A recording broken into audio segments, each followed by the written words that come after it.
फळांचा राजा आंबा आणि या आंब्याचा सीझन वर्षभरामध्ये फक्त 2 ते 3 महिनेचा असतो.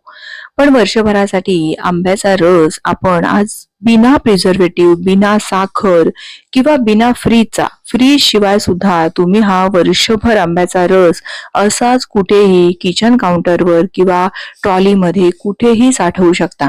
कारण जेव्हा फ्रीझरमध्ये आपण रस साठवतो त्यावेळेस जेव्हा तो फ्रीजमधून किंवा फ्रीझरमधून बाहेर काढतो त्यावेळेस तो लगेच संपवावा लागतो. पण फ्रीज शिवाय साठवलेला रस हा आपण विक्रीसाठी तयार करू शकतो किंवा जर तुमची मुलं परदेशी बाहेरगावी कुठेही राहत असतील तरी सुद्धा आपण जरी हे ट्रॅव्हलिंग मध्ये घेऊन गेलो तरीही काहीही फरक पडत नाही. पण फ्रीझर मधला रस आपल्याला तसा नेता येत नाही, कारण तो एकदा फ्रीझर मधून काढला की तो खराब होतो. आणि म्हणूनच फ्रीज शिवाय रस कसा साठवायचा ते पाहूयात.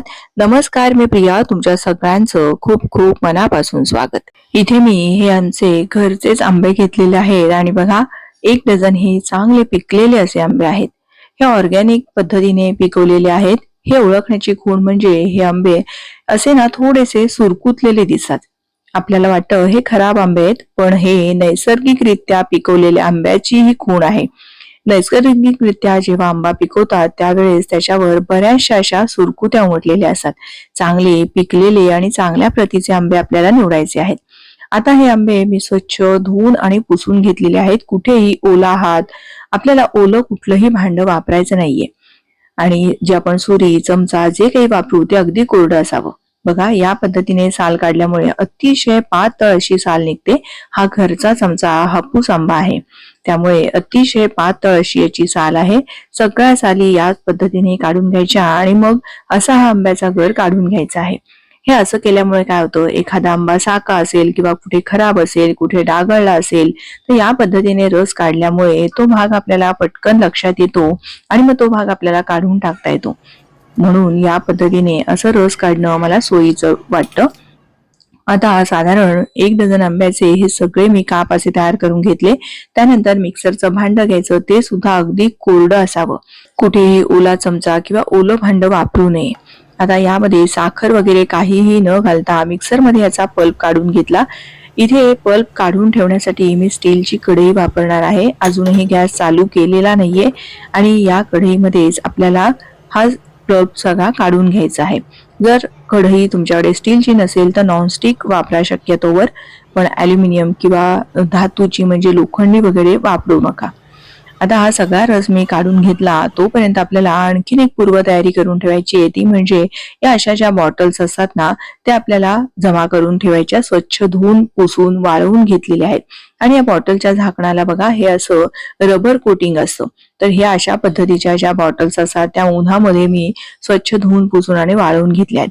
जर तुमच्याकडे अशा पद्धतीच्या बॉटल्स नसतील तर मग मात्र तुमच्याकडे जर अशी ही जॅमची बॉटल असेल ना तरीही चालेल, कारण याचं झाकण सुद्धा बघा, याला हे असं रबर कोटिंग असलेलं झाकण असतं. प्लास्टिकचे झाकणं असलेली आपल्याला बरणी अजिबात वापरायची नाहीये.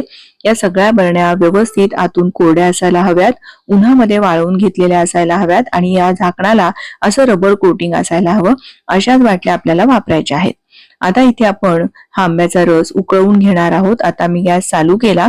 त्यानंतर यामध्ये जर तुम्हाला साखर घालायची असेल तर आंबे कितपत गोड आहेत त्या अंदाजाने तुम्ही अंदाजे साखर घालू शकता. साखरेचं प्रमाण कमी किंवा अधिक झालं तरीही चालेल.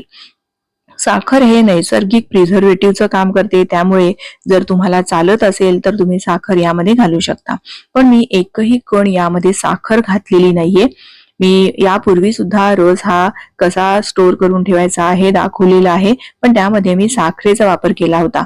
आणि बऱ्याच त्या व्हिडिओवर कमेंट्स आल्या आहेत की बॉटल फुटते का, किंवा तुम्ही गरम गरम रस कसा भरून ठेवता, हे योग्य पद्धत आहे का. तर मी हे सतत 2 ते 3 वर्ष करत आहे आणि जेव्हा माझी खात्री पटली की हा रस अगदी वर्षानुवर्ष चांगला राहतो त्यावेळेसच मी हा व्हिडिओ केलेला आहे. त्यामुळे तुम्ही मी जर दाखवलेली ही पद्धत जशीच्या तशी अवलंबली तर तुमचा रस सुद्धा अगदी वर्षभर राहील. आणि मुळात म्हणजे रंग, चव यामध्ये जरा सुद्धा बदल होत नाही, असाच असा छान राहतो. माझा भाऊ किंवा माझी नणंद दोन्ही पण बाहेरगावी राहत असतात आणि त्यांना आंब्याचा रस प्रचंड आवडतो आणि म्हणूनच मी हा सगळा प्रयोग केलेला आहे, कारण युट्यूबवर तुम्हाला आंब्याचा रस कसा फ्रीजशिवाय साठवावा हा व्हिडिओ तो मिळणं अशक्यच आहे. पण मी हा भरपूर प्रयत्न केले. मला जेव्हा खात्री पटली त्यानंतरच मी हा व्हिडिओ तुमच्या सगळ्यांसोबत शेअर केला आहे. आता तुम्हाला लक्षात आलं असेल का बघा, आंब्याच्या रसाला चांगली अशी उकळी आलेली आहे. हलकासा याचा रंग सुद्धा बदलल्यासारखा होतो. उकळी आल्यानंतर आपल्याला हा आणखीन 5 मिनिटं उकळायचा आहे. जेव्हा सुरुवातीपासून आतापर्यंत 4 ते 5 मिनिटं झालेत आणि मी सतत तळापासून हलवत आहे. जर हलवलं नाही तर तळाशी रस करपू शकतो आणि करपट वास येऊ शकतो. चांगला 5 मिनिटापर्यंत उकळी आल्यानंतर रस मी उकळवला. त्यानंतर गॅस अगदी लहान करायचा, गॅस चालूच ठेवायचा आहे आणि अशा फुलपात्राने किंवा कुठल्याही अशा एखाद्या भांड्याने तुम्हाला हा गरम गरम रस या आपण स्वच्छ करून घेतलेल्या बॉटल्समध्ये भरून ठेवायचा आहे. तर हे असं करताना जेव्हा आपण रस हा उकळवतो ना, त्यावेळेस त्यामधले जे पदार्थ नाशवंत करणारे जे मायक्रो ऑर्गॅनिझम्स असतात ते नष्ट होतात. म्हणून आपण हा रस उकळवून घेतला आणि उकळताच रस या बॉटल्समध्ये भरला. बॉटल काठोकाठ भरायची, पण इतकी पण भरायची नाही की रस झाकण लावल्यानंतर बाहेर येईल. अशी काठोकाठ रस भरल्यानंतर घट्ट असं जितकं शक्य आहे तितकं घट्ट आपल्याला हे असं झाकण लावून घ्यायचं आहे. आणि ही आपली एक रसाची बॉटल बनवून तयार झालेली आहे. याच पद्धतीने आणखीन सुद्धा जितक्या आपल्याकडे सगळ्या बॉटल्स असतील त्या भरून घ्यायच्या आहेत. पण रस अधेमध्ये तिकडे हलवत राहायचा आहे. मी गॅस अगदी लहान ठेवलेला आहे आणि लहान आचेवर तो रस तिकडे उकळतच आहे. असा उकळताच रस आपल्याला या बॉटल्समध्ये भरून घ्यायचा. आणि गरम गरम रस भरल्यामुळे बॉटल जरा सुद्धा तडकत नाही, बॉटल्स फुटत नाही, काहीही होत नाही. फक्त एकदा का झाकण असं घट्ट लावलं की आपल्याला पुन्हा ते उघडायचं नाहीये. हवेशी संपर्क आला नाही पाहिजे. म्हणून अशा या काठोकाठ बॉटल मी साधारण 2 बॉटल आणि 1 जॅमची बॉटल अशा या 3 बॉटल भरलेल्या आहेत. बॉटल प्रचंड गरम आहे, त्यामुळे घट्ट झाकण लावताना आम्ही नॅपकिनचा वापर केलेला आहे. आता या बॉटल्स आपल्या भरून तर झालेल्या आहेत. अगदी 1 डझन आंब्याचा 3 बॉटल इतका आपला हा रस झालेला आहे.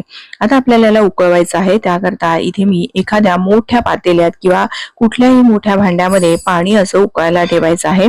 पाणी असं उकळायला आलं की त्यामध्ये या बॉटल उकळायला घालायच्या आहेत. आपण रस भरताना हवेबरोबर बरेच मायक्रो ऑर्गॅनिझम्स पुन्हा त्या रसामध्ये मिसळलेले असतात. किंवा बॉटल जरी आपण स्वच्छ धुवून पुसून आणि उन्हामध्ये वाळवून जरी घेतली असेल तरी त्यामध्ये सुद्धा असे लहान मायक्रो ऑर्गॅनिझम्स असतात की जे पदार्थ नाशवंत करतात. आणि म्हणूनच झाकण अगदी घट्ट म्हणजे हवा बंद केल्यानंतरच आपल्याला ही बॉटल चांगली मोठ्या आचेवर 4 ते 5 मिनिटं उकळवून घ्यायची आहे. हे असं केल्यामुळे काय होतात, जर का यामध्ये जेव्हा रस भरतो किंवा बॉटलच्या तळाशी बॉटलच्या आतल्या बाजूने कुठेही मायक्रो ऑर्गॅनिझम्स असतील तर ते मात्र सगळे नष्ट होतात. म्हणून हे उकळवणं फार गरजेचं आहे. आता हे साधारण 5 मिनिटापर्यंत चांगलं मी असं बॉटल उकळवून घेतली. माझी कढई थोडीशी लहान आहे, त्यामुळे एका वेळी मी 3ही बॉटल उकळवल्या नाहीत. पण जर तुमचं पातेलं किंवा तुम्ही पाणी ज्यामध्ये उकळायला ठेवलंय ते जर मोठं भांडं असेल तर एका वेळी सगळ्या बॉटल जरी उकळायला ठेवल्या तरीही चालेल. आता ती बॉटल काढली मी आणि दुसरी बॉटल ही उकळायला घातलेली आहे. ही बॉटल सुद्धा आपल्याला चांगली अशी 5 मिनिटापर्यंत उकळवून घ्यायची आहे. बॉटल अजिबात फुटत वगैरे काहीही नाही. या बॉटल गरमच आहेत आणि गरमच बॉटल मी चांगल्या अशा प्रत्येक बॉटल चांगली 4 ते 5 मिनिटं चांगली अशी उकळवून घेतलेली आहे. बघा, जरा सुद्धा बॉटल फुटलेली नाहीये. फक्त या गरम जेव्हा बॉटल्स असतात ना तेव्हा या उचलताना किंवा त्या हाताळताना अगदी सावकाशीने हाताळायचा आहे, म्हणजे त्या बॉटल फुटत नाहीत. आता ही आपली तिसरी जॅमची बॉटल ही सुद्धा चांगली अशी उकळवून घ्यायची आहे. याच पद्धतीने मी सगळ्या बॉटल्स अशा तयार करून घेतलेल्या आहेत. आता या आधीच प्रचंड अशा गरम आहेत. या बॉटल आता व्यवस्थित निर्जंतुक झालेल्या आहेत. हे आता बॉटलचे जे झाकण आहे ना ते जरा सुद्धा आपल्याला उघडायचं नाहीये. जेव्हा कोकणामध्ये किंवा फॅक्टरीमध्ये ना हा रस जेव्हा साठवतात त्यावेळेस त्या बिल्ला लावणाऱ्या ज्या मशीन असतात त्याचा वापर करतात, म्हणजे कोणीही बॉटल उघडता कामा नये. एकदा का आपण बॉटल उघडली किंवा बॉटलचं झाकण जर थोडं जरी किंचित जरी सैलसर केलं किंवा काहीही तर यामधला रस खराब होण्याची खूप जास्त शक्यता आहे. म्हणूनच फॅक्टरीजमध्ये सील पॅक केलं जातं किंवा बिल्ला लावणाऱ्या मशीनने त्या बॉटल्सला, सोडाच्या बॉटलला कसा बिल्ला लावलेला असतो तसा बिल्ला लावून दिला जातो की ज्यामुळे कोणीही ते उघडत नाही. पण आपल्याकडे ती सोय नसल्याने किंवा घरगुती आपण हे जेव्हा करत असतो त्यावेळेस असं घट्ट झाकण लावायचं आणि ते झाकण पुन्हा कधीही उघडायचं नाही. नाही. जेव्हा आपण हे झाकण उघडू त्यानंतर बॉटल आपल्याला लगेच वापरात घ्यायची आहे आणि रस लगेच संपवून टाकायचा, किंवा जर रस शिल्लक राहिला तर तो फ्रीज मध्ये तुम्ही स्टोर करू शकता. 2 ते 3 दिवसामध्ये तुम्ही ही बॉटल मधला रस संपवू शकता. आता दुसरी महत्वाची गोष्ट म्हणजे ही तुम्ही कुठेही किचन काउंटर, ट्रॉली किंवा कुठेही तुम्ही आपल्या नैसर्गिक हवेमध्ये ह्या बॉटल स्टोर करून ठेवू शकता.